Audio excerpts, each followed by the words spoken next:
The law touches every part of your life. I can feel the fear coming in now. I was a qualified solicitor cutting people's grass. From failing the 11 plus, 150 applications for training contracts. I had people who said, never in our lifetime would we see an ethnic minority become president. There is something powerful about being able to see someone that looks like you. Representation matters. My biggest fear is looking back. Yes, I felt defeated. Yes, I thought about giving up. I'm not sure that I can do it. But the absolute belief in myself meant I kept going. I want to raise aspirations. I was the first, but I shouldn't be the last. There is still much more to be done.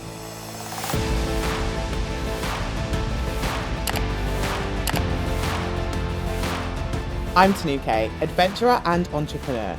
I spend my time exploring the wilderness and pushing my boundaries in nature. Now, I'm taking some of the UK's most inspirational female founders and business leaders on an expedition to get their take on ambition, leadership, and balance. Today, I'm with Stephanie Boyce, CBE, trailblazing legal leader and the first person of colour and the first black person to become president of the Law Society of England and Wales. She's dedicated her career to championing underrepresented talent in the legal professions and beyond. Hers is a story about the power of perseverance, and that's about to get tested.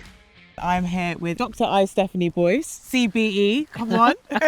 First generation British, coming from a single parent household, low socio-economic household. Yes. Navigating my way through spaces and corridors of power that I knew nothing about. Yeah. To rise in to become the first person of colour, the first black president of the Law Society of England and Wales. Yeah, come on. What was it that excited you about law specifically? The law touches every part of your life, and it fascinates me how it can be a powerful weapon for good. Yeah. But equally, as we're seeing, it can also be a powerful weapon to oppress, to undo some of that good. So going back to the beginning, What was your entry point into law? It wasn't straightforward. Barriers seen and unseen. Barriers I'm still having to navigate. Of course. I was always a child who asked lots and lots and lots of questions. Amazing. And through that curiosity, I got into university, and then people started to tell me, you need to apply to law school, you need to apply for a loan to get to law school, all of those things. And all these avenues started opening up in front Absolutely. of you. What did your family think? Were they interested in the law? They're absolutely proud. But equally, there absolutely was a distrust in the law. Not only did we not travel because we couldn't afford to, but looking back, actually there was a deeper reason why we didn't travel, and that was because of the fear. My grandfather never went back to the Caribbean. Yeah, that you weren't going to be able to come back to the UK. Absolutely. Much of what we're seeing today with the Windrush scandal is where lots of thousands still remain undocumented who have the right to remain in this country. But when the legislation changed, they got caught out by that legislation. Okay. And the right to remain was removed. And I guess that's what drives me in respect of access to justice. There wasn't those networks, that you could tap into to go and ask for legal advice. Of course. To help you navigate how to get your documentation. And when you have purpose, clarity of purpose, that is the driving force. You have had an incredible journey. Please describe to me how you became the president of the Law Society. So you're elected from council. There's about 95 or so in total, and they had to vote for me to become elected. And it was convincing them. The Law Society is the professional representative body for over 220,000, I think, solicitors now. And it exists to be the voice of the profession. When you're successful or not successful, you get a telephone call.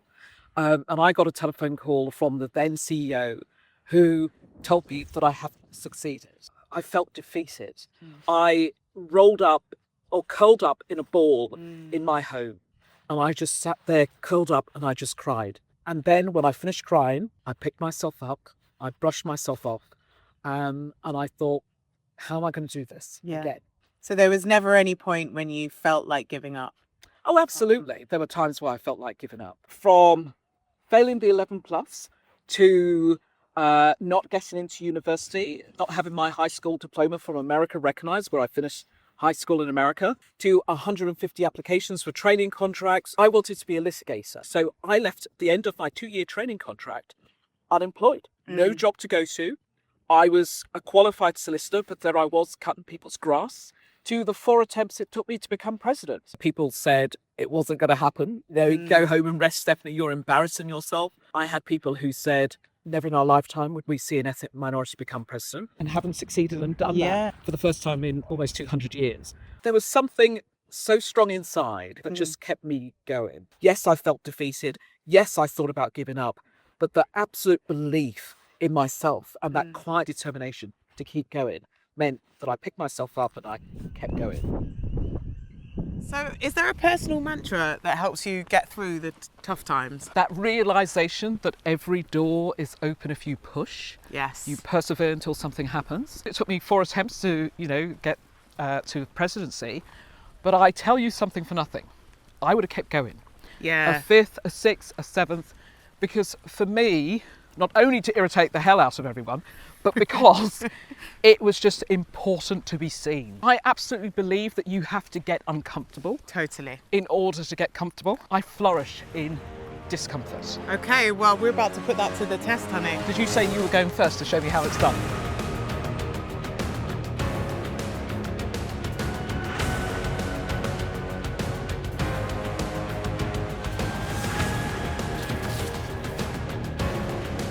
Ding, ding, ding, ding, ding, ding.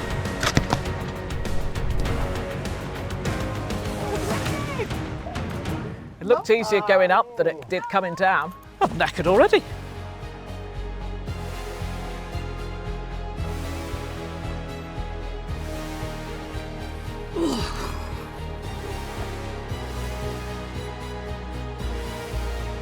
I can feel the fear coming in now.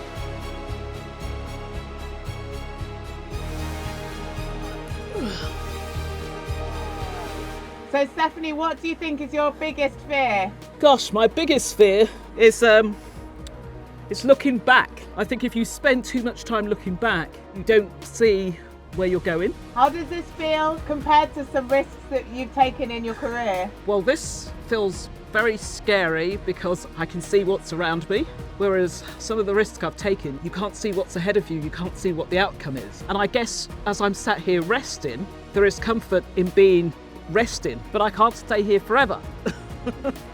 And I have to get back down.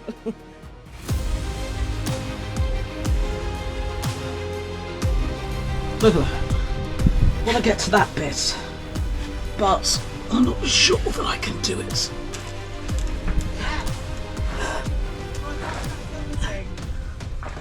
Ding, ding, ding, ding, ding.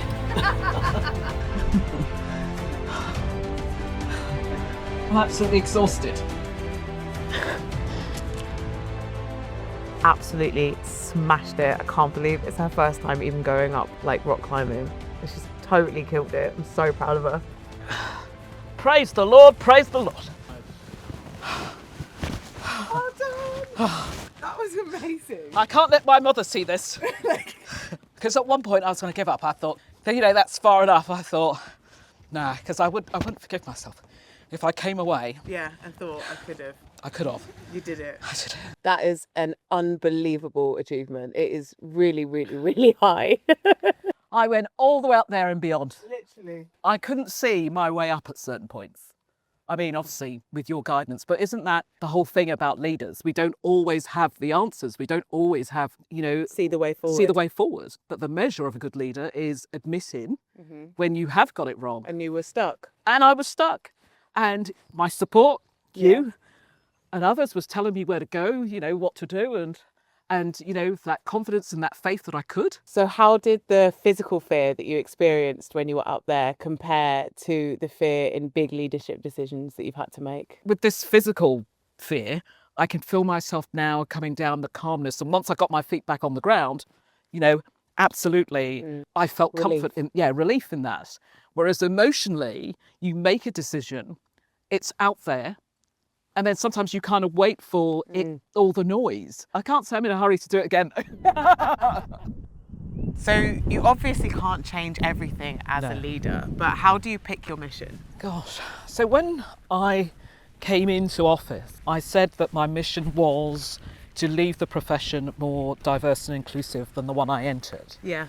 That became my guiding principle, if you like. You can't solve everything. Having that clarity of purpose absolutely helps, but it is about being clear as to what your purpose is. I'm absolutely standing on the shoulders of giants, those who have gone before me, who have made that, that crooked path a bit straighter, a bit wider, because far too often the path to leadership, to success, has been too narrow and confined to a select few. So what do you think makes a good leader? Mary Tyrrell Church had a saying, to lift as you climb. You need compassion, empathy, integrity, values. For me, a good leader is someone who recognises that they are a custodian of the space that they are occupying. They are there temporarily, not there permanently, not for self-service, but for the service of everyone. So you speak about empathy and holding space for others. That's not what we see necessarily for the leaders of today. Absolutely, and that is such a shame. Yeah. Because there are so many people who should be occupying these spaces of leadership. But again, we seem to elevate the same type of individuals into these spaces. And then we wonder why progress is slow. There is something powerful about being able to see someone that looks like you. Representation matters. That visibility, that representation has been my guiding light amongst many other things.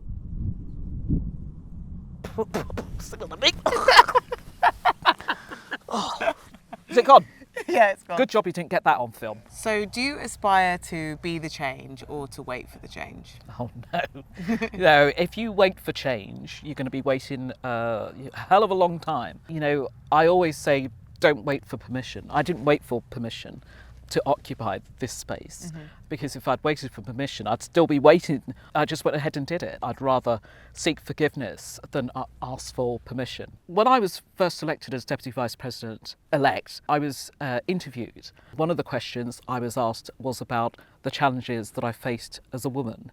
And actually, I answered it by saying, it wasn't just about the challenges I faced as a woman, but about the challenges that I have faced as a black woman. There is a burden that comes with being in that space, that people will think that when you are confident, when you are being assertive, that actually you are being or mistaken for being aggressive. The younger Stephanie was told, you'd perhaps get a bit further if you kept your mouth shut. And I have no doubt whatsoever that by being opinionated at times, it perhaps has stunted my accession to places. But, in the still of the night, when it's just me, myself and I, I've got my conscience, and my conscience is clear. How does it feel to be championing others around you? For me, that's exactly what it's about. How can I share the space? How can I share that wealth of knowledge and information and love?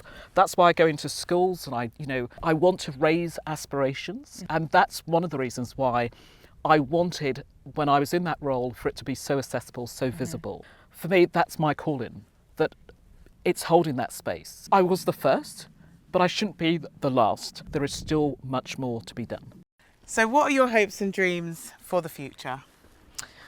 There's a saying that the graveyards are filled with people whose dreams died with them. Yeah. I'm absolutely determined to ensure that my dreams don't die with me. So my dreams is to leave a lasting legacy of change, to build on that amazing platform, that we will have access to justice, that poverty is eradicated, that people are not treated differently because of the colour of their skin, their sexuality, their age, religion, socioeconomic status, any of those things. But most of all, that we are kind. Yeah. Because one of my favourite sayings is, in a world where we can be anything, be kind. So for anyone watching who might think that the system isn't built for them, what advice would you give? I would say every door is open if you push. You persevere until something happens. Believe in yourself as much as I believe in you.